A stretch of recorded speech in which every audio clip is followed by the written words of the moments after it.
तो America Iran के बीच जंगी तनाव एक बार फिर से जबरदस्त तरीके से बढ़ता जा रहा है क्योंकि टकराव है स्ट्रेट ऑफ हॉर्मुज को लेकर, जिसे ईरान ने बंद करने का दावा कर दिया है। तो अमेरिका ने ईरान के कई शहरों में ताबड़तोड़ हमला बोला है। उधर अमेरिका के इन हमलों के जवाब में ईरान का गुस्सा भड़क उठा है। ईरान ने मध्य पूर्व में कई अमेरिकी ठिकानों पर हवाई हमले बोले हैं। कुवैत, बहरीन और साथ ही जॉर्डन में अमेरिकी सैन्य ठिकानों को ईरान ने टारगेट किया है। इन हमलों के बीच दोनों ही देशों के बीच लगातार हालात और ज्यादा बिगड़ते नजर आ रहे हैं।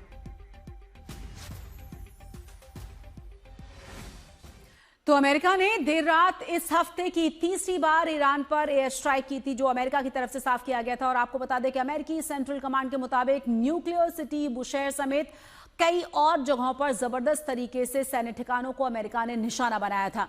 आपको यह भी बता दें कि इसका बदला लेने की बात तुरंत कह दी गई थी ईरान की तरफ से। हॉर्मुज को बंद करने का ऐलान ईरान की तरफ से कर दिया गया था और अलग अलग जगहों पर खाड़ी के देशों में ईरान की तरफ से जबरदस्त एयर स्ट्राइक की गई है। सैन्य ठिकानों को अमेरिका के निशाना बनाया गया है। दोनों ही तरफ से लगातार हमले जारी हैं। हम अलग अलग जगह दिखा रहे हैं कि कहां कहां किस तरीके से हमले किए गए हैं और अमेरिका के सैन्य ठिकानों को निशाना बनाया गया ईरान की तरफ से। एक पोर्ट को जबरदस्त तरीके से नुकसान पहुंचने की जानकारी भी ईरान ने दी है। कहा है कि पूरी तरह से पोर्ट तबाह हो चुका है, जो बहुत ही महत्वपूर्ण था अमेरिका के रीफ्यूलिंग के लिए।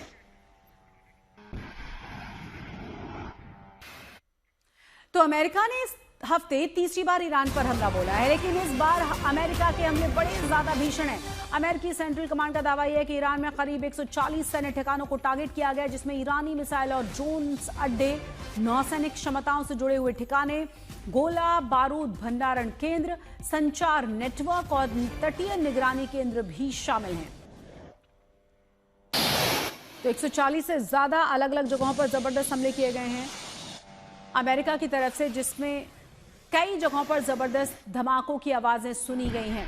ज्यादा जानकारी के साथ हमारे सहयोगी प्रणय जुड़ गए हैं। प्रणय, सबसे महत्वपूर्ण यह है कि इस बार कहा गया है कि भीषण हमले हैं ये, क्योंकि ईरानी मिसाइल, ड्रोन अड्डे, नौसैनिक क्षमताओं से जुड़े हुए ठिकाने, गोला बारूद भंडारण, संचार नेटवर्क, तटीय निगरानी केंद्र, इन तमाम ठिकानों को जबरदस्त तरीके से निशाना बनाया गया है, टारगेट किया गया अमेरिका की तरफ से। बीते 12 घंटों के अंदर 140 ठिकाने ईरान के, बीते अगर हम 2 दिनों की बात करें तो 230 ठिकाने, और बीते एक हफ्ते के दौरान 300 ईरान के ठिकानों के ऊपर अमेरिका की तरफ से कार्रवाई की गई है। ये साफ बताता है कि पश्चिम एशिया का इलाका एक बार फिर युद्ध की आग के अंदर झुलसता हुआ नजर आ रहा है। ये बात अलग है कि अपने अपने राजनीतिक कारणों के चलते न तो अमेरिका इसे फुल फ्लेजेड वॉर कह रहा है, न ईरान की तरफ से ऐलान जंग इसे बताया जा रहा है, लेकिन कार्रवाई लगभग वही है जैसी कि इस 18 जून के सो कॉल्ड जो संघर्ष विराम हुआ था या जो एमओयू हुआ था उसके पहले, या संघर्ष विराम के पहले की स्थिति थी। यानी दोनों तरफ से एक दूसरे के कई इलाकों को निशाना बनाया जा रहा है।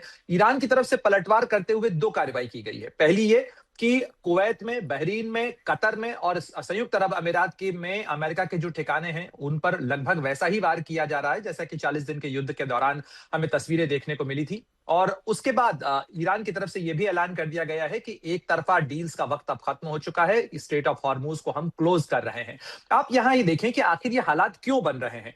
यहां भी एक बार फिर यही स्थिति सामने आई है कि साइप्रस का एक ऑयल टैंकर था गैलेक्सी, उसको कथित तौर पर टारगेट किया गया। उसके बाद अमेरिका की तरफ से यह कार्रवाई की गई जिसके अंदर 140 ठिकानों को निशाना बनाया गया। और अमेरिका एक तरफ स्ट्रेट ऑफ हॉर्मुज से जहाजों को निकलने के लिए प्रेरित कर रहा है, कह रहा है कि जहाजों को वहां से निकलना चाहिए। ईरान दबाव बना रहा है कि कोई भी जहाज उसकी इजाजत के बिना नहीं निकल पाएगा। यही बोन ऑफ कंटेंशन है, टकराव का बिंदु है। लेकिन इसके बीच में अमेरिका हर जहाज पर बिल्कुल प्रणय, और हम समझ सकते हैं। और अभी तो ईरान की तरफ से साफ कर दिया है कि हॉर्मुज पूरी तरह से बंद है, और उसके बाद जबरदस्त तरीके से ईरान की तरफ से भी कई ठिकानों पर, अमेरिकी सैन्य बेसों पर, खाड़ी के देशों में जबरदस्त अटैक किया गया। बहुत बहुत शुक्रिया इस तमाम जानकारी के लिए आपका।